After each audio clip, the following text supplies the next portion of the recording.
Deus abençoe a sua vida de maneira rica e abundante. Já temos sido tão abençoados na manhã de hoje, não é verdade? E aí, falando dos aniversariantes, a irmã Marilene fez aniversário também essa semana, outros irmãos. E aí a gente ouviu esse testemunho do irmão Otton, esse testemunho que tanto nos abençoou. E tantas coisas Deus já falou no louvor, até nos avisos nós somos edificados. Mas nesse momento nós vamos à palavra do Senhor. Eu convido a que você abra a sua Bíblia no livro de 1 Reis, capítulo de número 19. E aqueles que encontrarem e desejarem se colocar de pé para fazermos juntos a leitura inicial, eu convido que assim procedam. 1º livro dos Reis, capítulo de número 19. Registra a palavra do Senhor. Então Jezabel mandou um mensageiro a Elias para dizer-lhe, versículo 2, que os deuses me castiguem se amanhã a estas horas eu não tiver feito com a sua vida o mesmo que você fez com a vida de cada um deles. Elias ficou com medo, levantou-se e, para salvar a vida, se foi e chegou a Berseba, que pertence a Judá, e ali ele deixou o seu servo. Oremos. Pai amado, Deus bendito, nós te louvamos, nós te glorificamos e nós te agradecemos pela tua palavra. Obrigado. Te agradecemos porque, Senhor, tu tens falado aos nossos corações e continuas falando a cada dia. Pedimos, Deus, então, que nesse momento, nesta manhã, pela internet, a quem assiste, enfim, que tu possas continuar falando conosco. Mas não apenas falando para nos informar, mas para gerar em nós reações, posturas, tomadas de decisões. E o que nós pedimos então, Pai, nós fazemos desde já agradecidos em o sacrossanto nome de Jesus, a quem amamos, a quem servimos, a quem adoramos e a quem aguardamos, em nome dele que a ti oramos, amém e amém. Podem, por favor, tomar os seus assentos.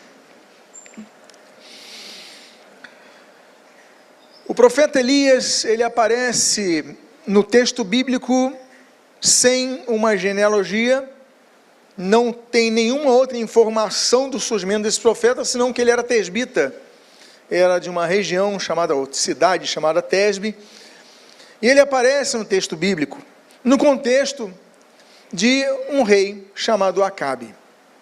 Acabe era um rei que não tinha suas convicções religiosas muito profundas e era muito levado pelas informações de sua esposa Jezabel, que era uma adoradora de Baal.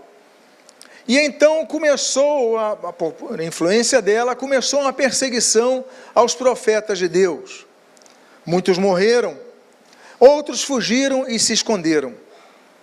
Mas aí então surge em cena Elias. E Elias, como principal desses profetas, ele chega na presença de Acabe e ele fala para Acabe sobre o juízo de Deus. Primeiro, capítulo 17. E ele fala então que haveria seca sobre a terra. E durante 3 anos e meio, isso acontece. Deus fala então para Elias, olha, foge. E mais uma vez então nós vemos Elias saindo da presença de Acabe e se escondendo. Passa-se esse tempo, 3 anos e meio depois, Elias surge novamente. E quando Elias surge novamente, Acabe até fala, és tu o perturbador de Israel? E ali então surge a proposta do confronto entre Deus e a divindade, as divindades cultuadas pelos cananeus que estavam então ali sendo exercidas em culto em Israel, principalmente os profetas de Baal. E aí então nós temos o capítulo 18, onde nós temos esse grande encontro.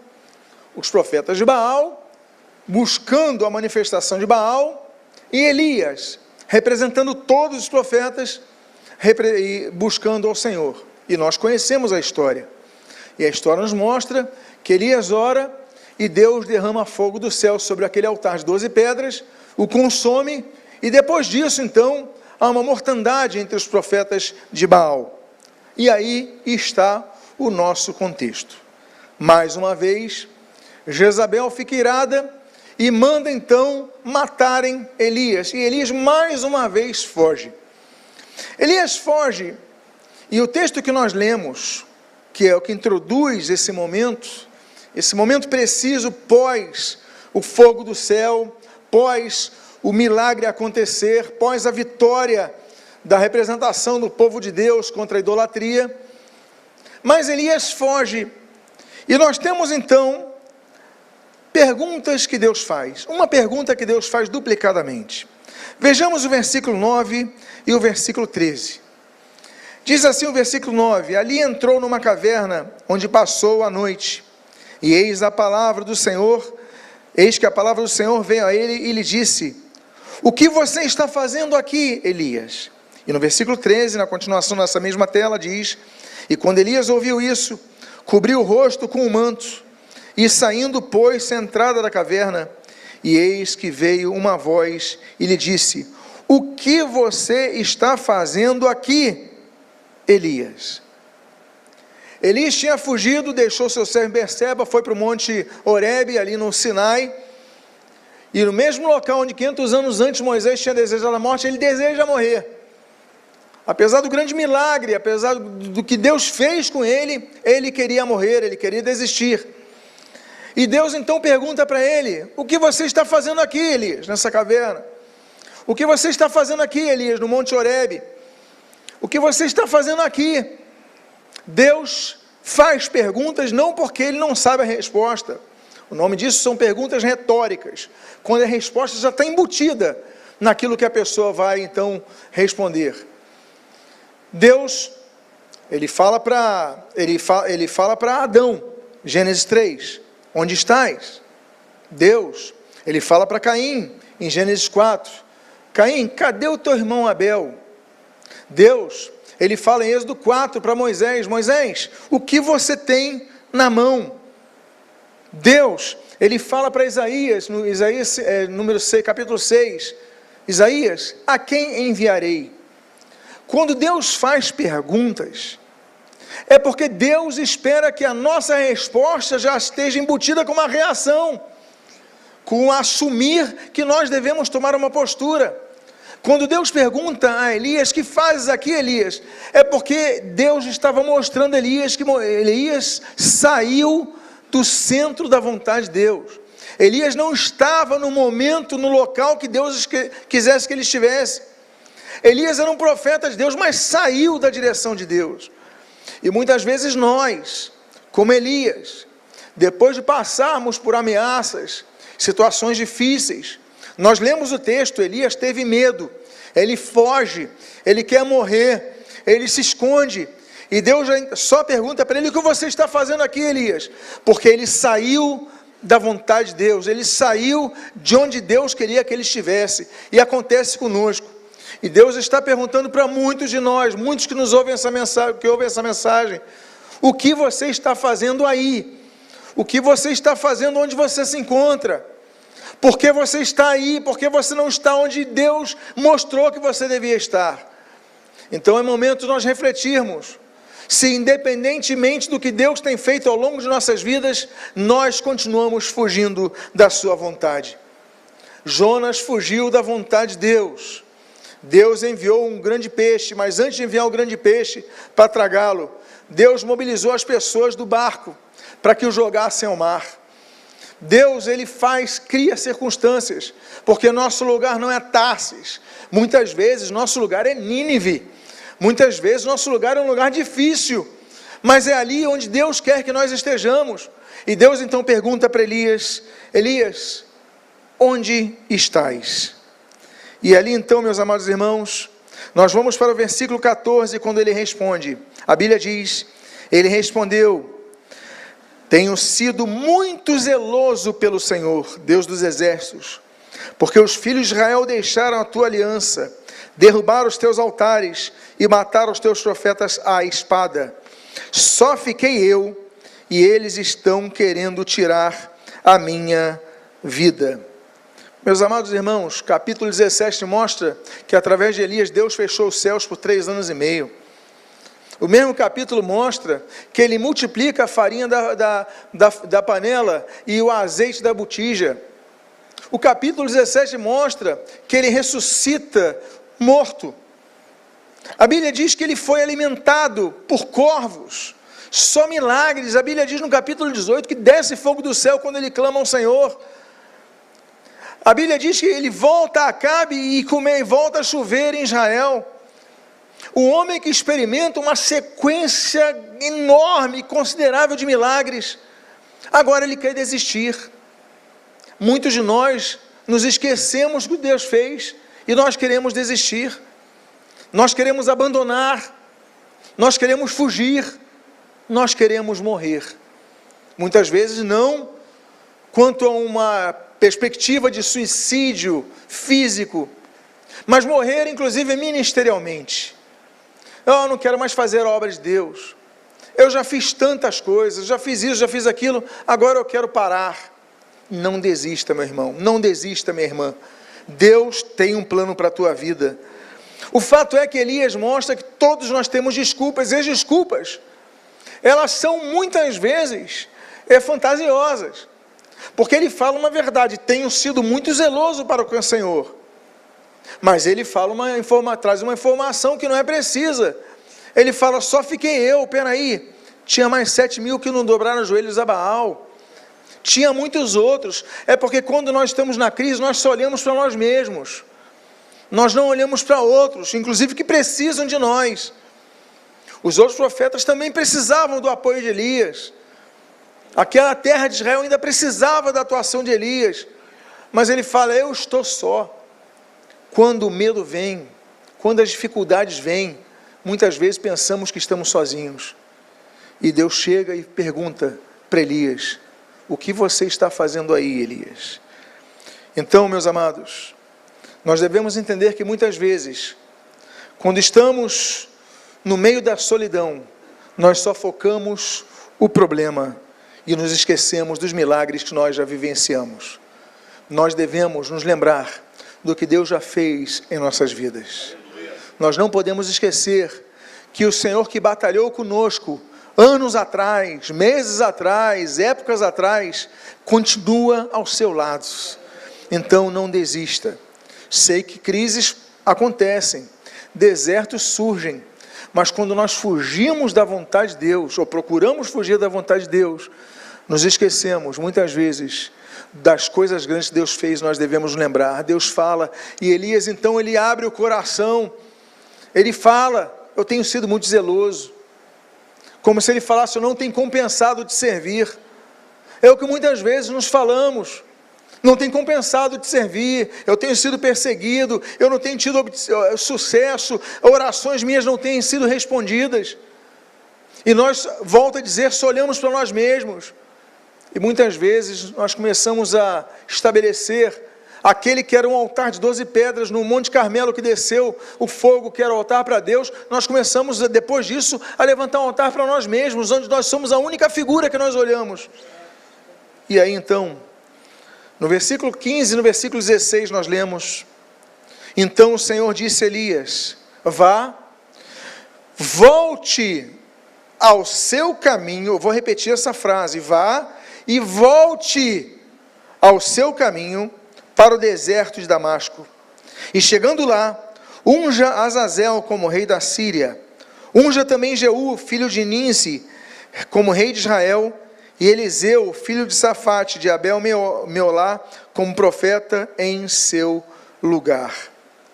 Muitas vezes, nós precisamos recuar do caminho onde nós estamos trilhando. Deus, ele fala para Elias: vá, retorne, volte para o caminho de Damasco, é outra direção, volta para a direção que eu te coloquei, porque muitas vezes nós queremos fugir da direção de Deus, mas Deus, ele fala: volte. Elias deve ter falado assim: mas eu já estou cansado, eu já fiz tantos milagres, já fiz tantas obras de Deus. E Deus fala: você ainda vai ter ungir Azazel, você ainda vai ungir Jeú, e você ainda vai levantar Eliseu. Para Elias, ele tinha acabado o seu ministério. Para Deus, ele ainda tinha 3 tarefas. Talvez você esteja ouvindo essa mensagem, já esteja cansado de trilhar, inclusive no ministério. Eu não sei para onde essa mensagem vai. Eu só sei que muitas vezes as pessoas estão assim: eu não tenho mais nada o que fazer, eu vou parar, eu vou apenas ficar ouvindo as mensagens, eu vou apenas, eventualmente, quando tiver vontade, ir assistir, participar de um culto, mas na verdade, muitas vezes, nem participar, é assistir mesmo um culto. Eu vou ouvir uma mensagem de vez em quando, é só isso que eu vou fazer. Mas Deus está falando: não, eu não te chamei para isso. Você ainda tem que fazer 3 coisas, você ainda tem 3 tarefas para fazer.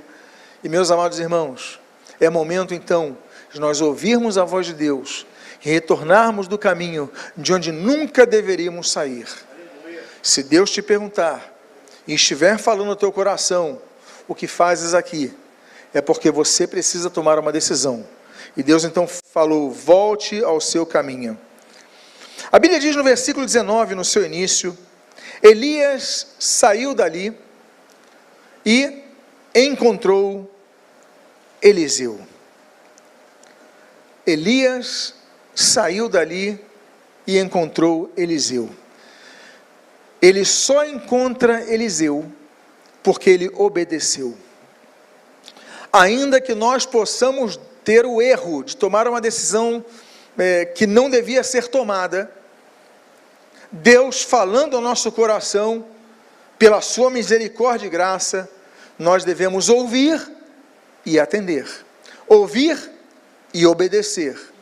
Então Elias sai dali daquele local. Deus fala: que fazes aqui? Então ele sai. Deus fala: volta ao caminho de Damasco, ao deserto de Damasco, ao caminho do deserto de Damasco. Então ele sai e volta ao caminho do deserto de Damasco. E ele sai e encontra Eliseu. Deus queria que ele encontrasse Eliseu.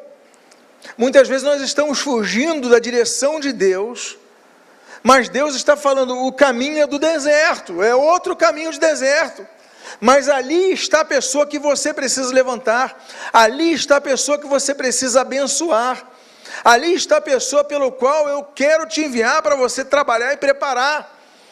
Nós devemos ser canais de bênção, e muitas vezes nós somos egoístas para esquecer isso. Nós devemos então abençoar vidas. Como? Ouvindo a voz de Deus e obedecendo, estando sempre, e esse é o segredo, no centro da vontade de Deus, sempre no centro da vontade de Deus. Onde quer, Deus, que Tu queres que eu esteja? Onde Tu queres que eu esteja? Qual é o Teu desejo para a minha vida? Qual é a direção que eu preciso trilhar? Há poucos domingos se pregou neste púlpito a respeito da coluna de fumaça durante o dia e a coluna de fogo durante a noite para guiar Israel no deserto. Ainda que estejamos no deserto, Deus nos guia. Esse homem estava numa caverna, Deus falou com ele. Nínive estava no fundo do mar, Deus falou com ele. Onde você está? O que importa é que você ouça a voz de Deus, mas mais importante ainda é que você obedeça a voz de Deus. Por que é mais importante? Porque muitos ouvem a voz de Deus, mas não obedecem. Nós devemos ouvir, obedecer. A Bíblia diz: e saiu ele dali e encontrou Eliseu. E aí continua o texto da palavra de Deus, dizendo na continuação do versículo 19: filho de Safate.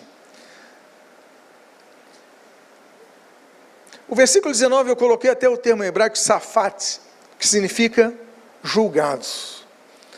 A Bíblia diz que, Jeremias capítulo 49, maldito é aquele que faz a obra do Senhor relaxadamente, de qualquer maneira. Meus amados irmãos, nós devemos procurar fazer a obra do Senhor com excelência, em tudo que nós fizermos. Se for para pregar, nos preparemos para isso. A Bíblia diz em Romanos capítulo 12, versículo 7, o que ensina, esmere-se no fazê-lo. Se for para servir no louvor, é com excelência. Se for para servir na aula para as crianças, é com excelência. Se for para qualquer setor que nós formos servir, devemos servir com excelência, porque maldito que faz a obra do Senhor relaxadamente, de qualquer maneira. E muitas vezes nós fazemos de qualquer maneira, porque estamos escalados, nem oramos antes do nosso serviço, Nem pedimos, Deus me usa para abençoar vidas antes do nosso serviço. Nós vamos para cumprir escalas. Meus amados irmãos, igreja não é uma profissão que você está lá cumprindo um horário para... Não, nós fazemos de coração, voluntariamente, mas servindo ao irmão como se nós estivéssemos servindo a quem? Ao Senhor. Então devemos fazer as coisas com coração, mesmo diante de momentos difíceis. Nós, Senhor, me usa na tua obra, me usa como instrumento teu, que eu seja um canal de bênção.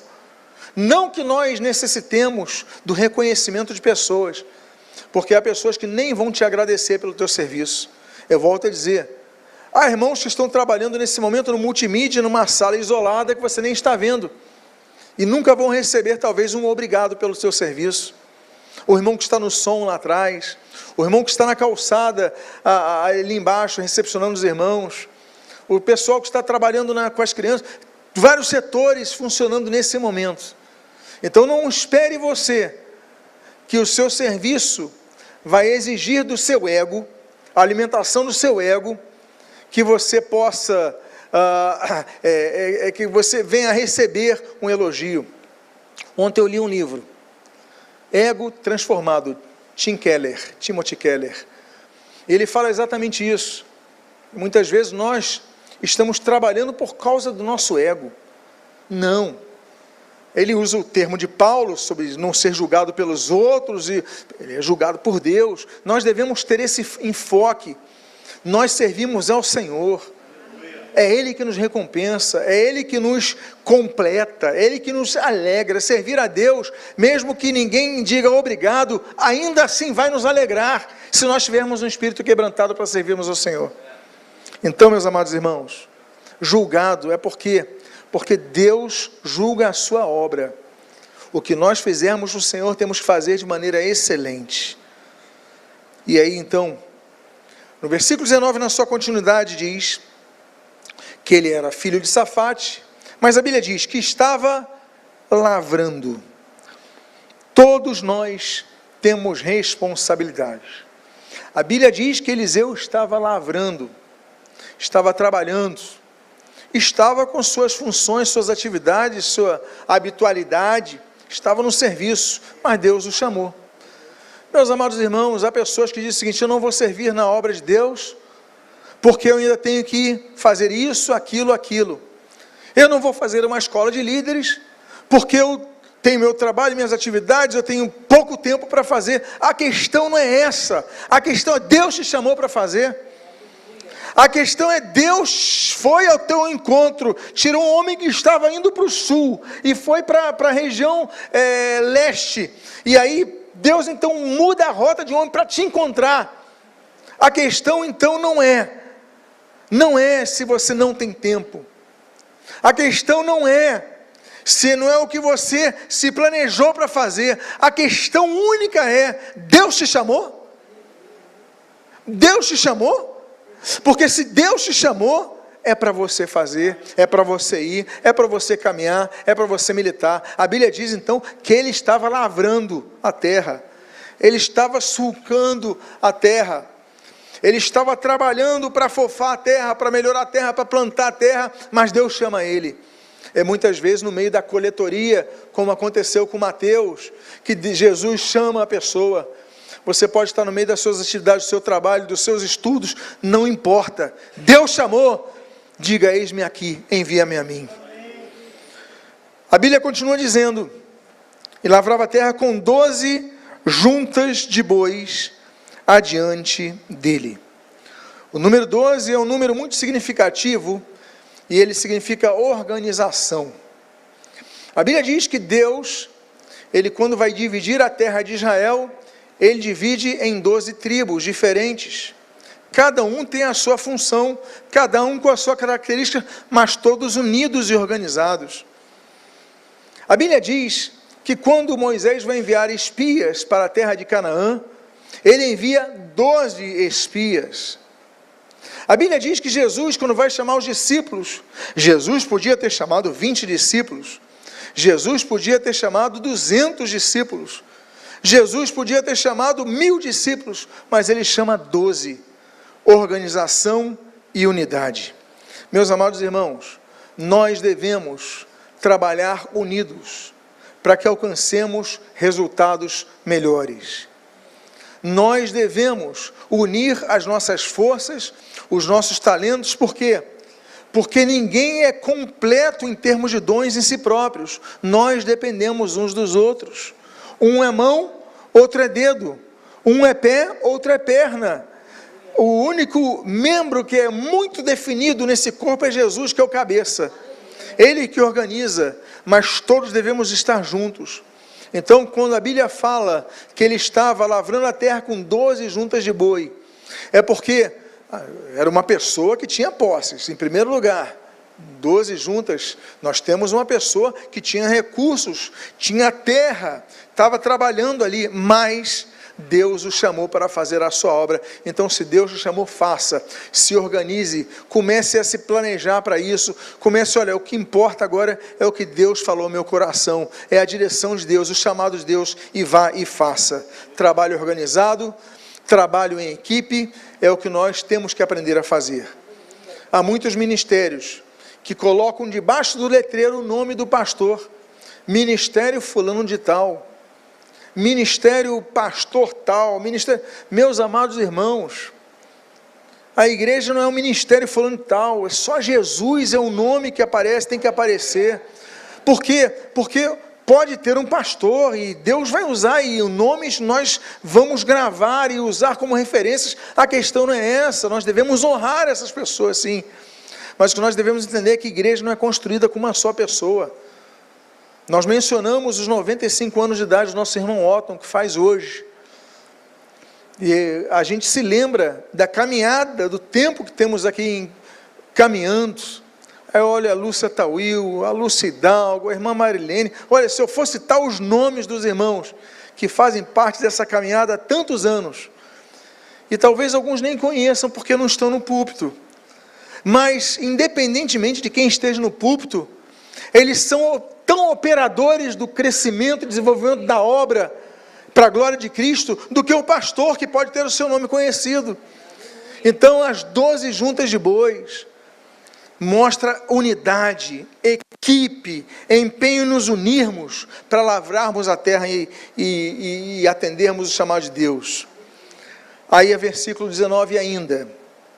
A Bíblia diz: Elias passou por ele e lançou o seu manto sobre ele.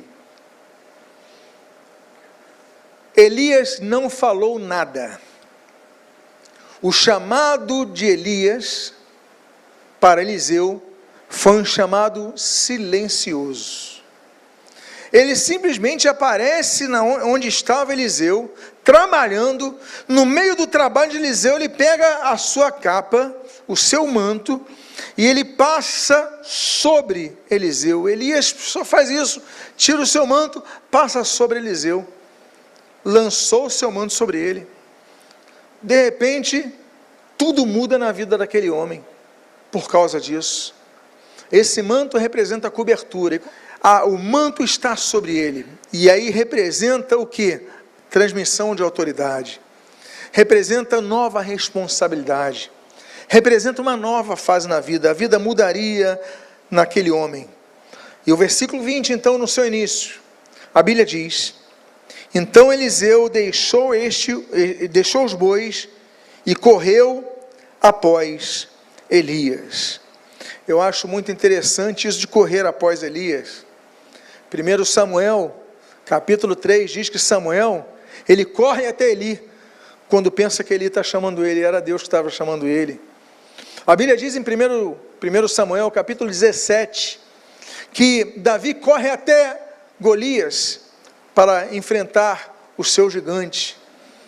A Bíblia diz em 1 Coríntios, capítulo 9, que somente aquele que corre e chega até o final da corrida e vence a corrida vai ganhar o prêmio. Quem chega ao final da corrida, porque muitos começam e desistem no meio do caminho. Nós estamos numa corrida, meus amados irmãos. Nós estamos num caminho para recebermos nosso galardão. Então eu digo para você, não desista no meio do caminho. Há muitos que já fizeram grandes conquistas. O que importa não é a velocidade. O que importa é que você corra. O que importa é a sua disposição em correr. A gente fica vendo essas maratonas e a gente percebe que no final, lá no meio, às vezes nem no final, mas mais no meio, sempre fica um grupo bem unido. E aí no finalzinho, eles vão passando e chegam e vencem a batalha. E, por outro lado, muitos dos que começam na ponta nem terminam a corrida. Nós devemos completar a nossa carreira, inclusive a ministerial. Você tem um chamado, Deus te colocou com uma responsabilidade, então faça como Eliseu, corra, vá, faça, demonstre que você realmente entendeu o teu chamado. É o que eu acho mais lindo nessa história, mais interessante, mais curioso, é que Elias coloca o manto sobre ele e continua andando, porque se ele correu até Elias, ele ficou parado um tempo. Porque se Elias parasse ao lado de Eliseu, colocasse o manto e ficasse parado, ele não corria até Elias. Elias, ele joga o seu manto sobre Eliseu, continua andando, sem falar nada, como se Eliseu estivesse tirando a capa. O que é isso? Ele está andando, peraí, Deus está me chamando. Há momentos quando Deus chama, você aquece o teu coração, Deus sabe o teu chamado, é hora de você ir. E aí então continua o texto dizendo, e disse, aí Eliseu fala para Elias, deixe-me beijar o meu pai e a minha mãe, então eu os seguirei.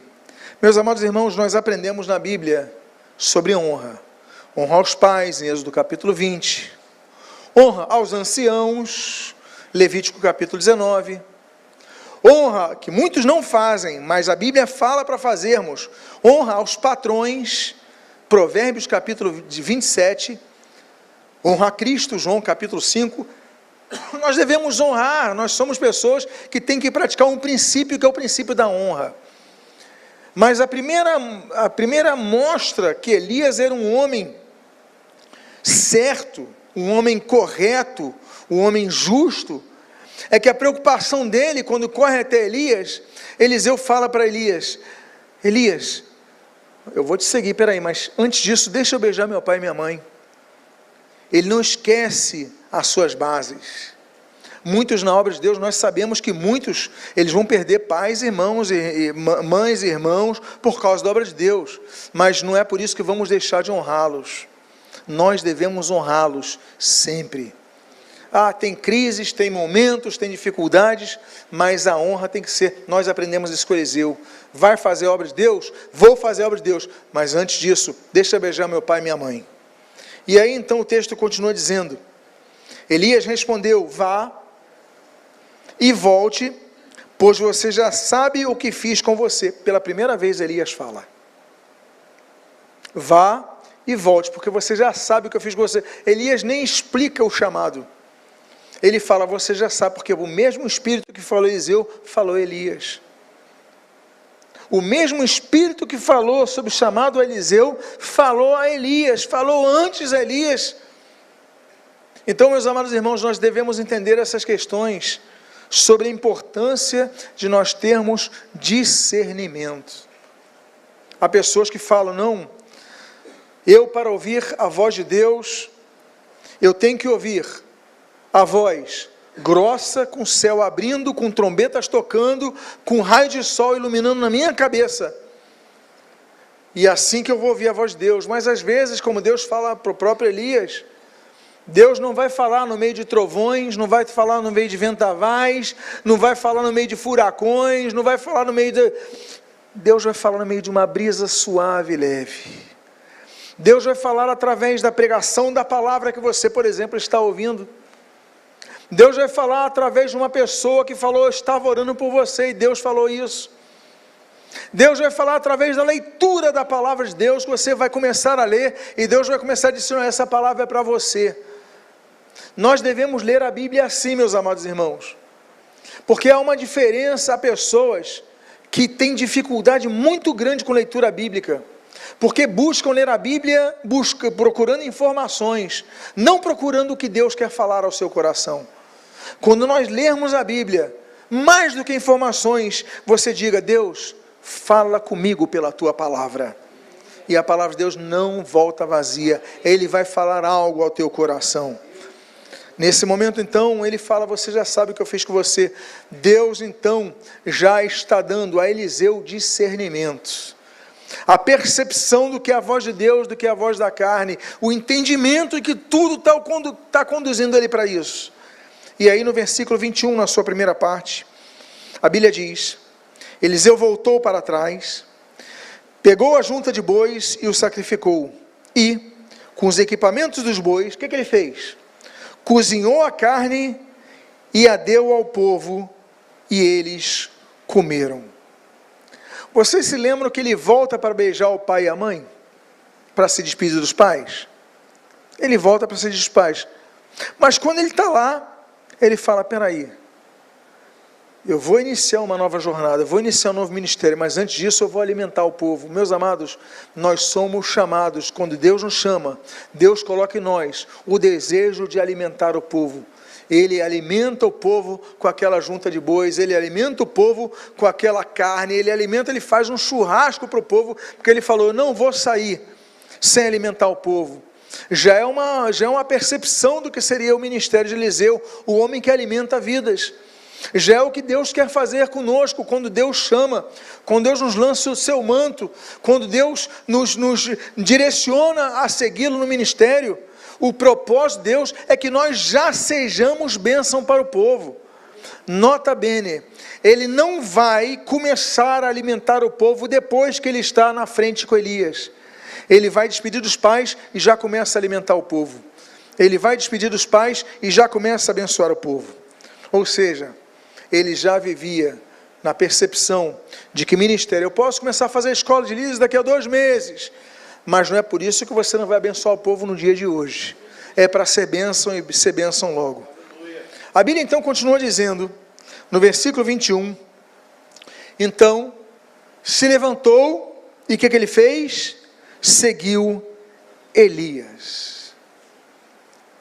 Ele despede dos pais, ele alimenta o povo, agora ele se levanta, bom, está muito bom aqui, mas eu tenho que seguir Elias. Nós não andamos sozinhos, nem Elias, que era o líder solitário até então, e até na mesma reclamação a Deus, eu sou o único que está fazendo, ele era um homem solitário, nem Elias, Deus deixou ele passar o resto de sua vida solitário, ele enviou alguém, enviou Eliseu. Quando ele sobe assunto aos céus, sem experimentar a morte, a última pessoa que ele vê é quem? Eliseu. Meus amados irmãos, nesse momento, nós vemos que ele segue Elias. Por quê? Porque Deus queria colocar Elias como referencial para o ministério de Eliseu. Nós temos que ter referenciais, ainda que não devamos apoiar a nossa fé neles. A nossa fé é apoiada em Jesus, somente em Jesus. Mas servos de Deus são referenciais. A Bíblia diz, em 1 Coríntios, capítulo número 11, Paulo, sede meus imitadores, como eu sou de Cristo. A Bíblia diz, em Efésios, capítulo número 5, sede imitadores de Deus. A Bíblia diz, em Hebreus, capítulo 6, sede imitadores daqueles que, pela fé e longanimidade, ergam as promessas de Deus. Ou seja, imitadores daqueles que têm fé e longanimidade. Nós devemos então procurar pessoas para imitar, porque isso nos ajuda. Nós somos assim desde crianças. Quando o bebezinho olha o sapato do pai e começa a andar na sala com o sapato do pai, é um referencial. Nós temos que ter referenciais, mas não devemos apoiar nossa fé neles. Eu gosto muito desse texto que eu sei, 1 Coríntios capítulo 11, versículo 1, quando Paulo fala, sede meus imitadores, assim como eu sou de Cristo. Ou seja, me imitem naquilo que eu estou imitando a Cristo, não me imitem naquilo que eu não estou imitando a Cristo. Não me imitem nas coisas erradas que eu faço. Não imitem se um dia eu falho no temperamento, na minha forma de falar, não me imitem nisso. Agora, em tudo que eu faço que eu imito a Cristo, me imitem. É o que Paulo está dizendo. Então nós temos que ter referenciais. Seguiu Elias. Ele agora tinha uma direção. Deus colocou ele na direção de uma pessoa para abençoá-lo. Deus colocou na direção de uma pessoa para ser referência. Deus colocou ele na direção de uma pessoa, podia colocar na direção de 20, mas colocou na direção de uma, para que ele fosse o referencial principal. Nós temos vários referenciais. Quando lemos um livro, como assistimos uma mensagem, participamos de uma palestra, várias referências, mas nós temos uma pessoa que é o referencial que Deus colocou na nossa vida, como Elias colocou na vida de Eliseu. E eu termino. Eu concluo essa mensagem com a última parte do versículo de número 21. A Bíblia diz então que ele seguiu Elias e o servia. E o servia. Meus amados irmãos, Jesus é o nosso exemplo máximo. Não existe nada que se compare, nem proximamente a Ele. Ele é o tudo. Ele é o máximo. Agora, Ele, Marcos capítulo 10, nos mostra que não veio para ser servido, mas para servir. Ele veio para servir aos outros. Chamado ministerial é servir vidas, é abençoar vidas, com os dons e talentos que Deus está te dando, te deu ou vai te dar, mas é servirmos vidas, abençoarmos vidas, esse é o propósito dos chamados. E aí então, nós devemos servir ao Senhor. Muitos querem seguir, mas não querem servir. Muitos querem colher, mas não querem plantar. Muitos querem ver, mas não querem se envolver. Nós devemos ter o espírito de servos que Jesus nos legou como ensino prático para todos nós. Ele seguiu Elias e o servia. Ele seguiu um servo de Deus, o servia, uniu forças, porque Elias, apesar de todo o seu histórico, precisava de Eliseu. E Eliseu precisava de Elias. E nós precisamos uns dos outros. O meu desejo e a oração que eu quero fazer agora, eu convido então que você, por favor, se coloque de pé. É uma oração com dois enfoques. O primeiro enfoque de minha oração, eu convido que você, por favor, feche os seus olhos.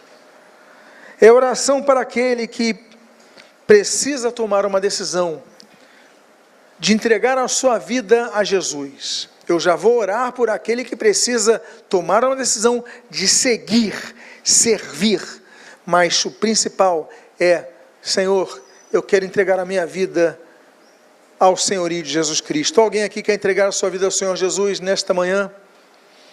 Eu faço então a segunda pergunta.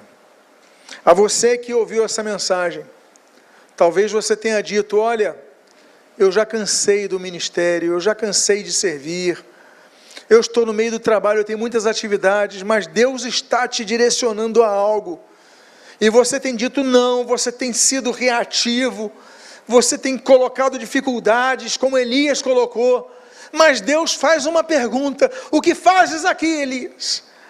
E você então, que ouviu essa mensagem, entendeu que a mensagem é para você, coloque a mão no seu coração, porque eu quero orar por sua vida. Pai amado, Deus bendito, várias vidas aqui colocaram as mãos em seus corações, eles entenderam que essa mensagem foi para cada um deles, e o que eu te peço, Deus, fala com cada um deles, e que em nome de Jesus, eles possam te seguir e te servir.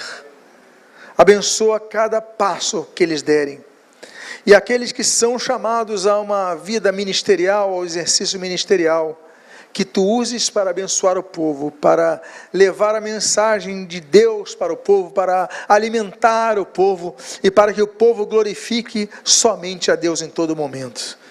Que sejamos, Deus, canais de bênção, que sejamos, Deus, pessoas que seguem e servem, e Senhor, com gratidão no coração, por entenderem que isso é um privilégio, Pai. Muito obrigado. E o que nós pedimos agradecidos em o nome de Jesus, amém e amém. Ainda de olhos fechados, eu quero fazer um convite a você, que tem sido tocado, para falar: olha Deus, eu quero me envolver mais na tua obra. servindo no ministério, eu quero atender o teu chamado. Se você é uma das pessoas, eu estou sentindo que há pessoas que vão sair daqui com um chamado missionário, algo maior do que você tinha projetado, Deus está falando no teu coração. Se você é uma das pessoas, coloca a mão no teu coração agora, Pai amado. E nós oramos por essas vidas, pedindo, Deus, que conduzas, direciones e abras as portas, para que eles possam cumprir o teu propósito para as suas vidas, a missão que legastes a cada um deles. E o que eu te peço, eu te agradeço em nome de Jesus, amém e amém, e que Deus te abençoe rica e abundantemente em nome de Jesus, amém, queridos?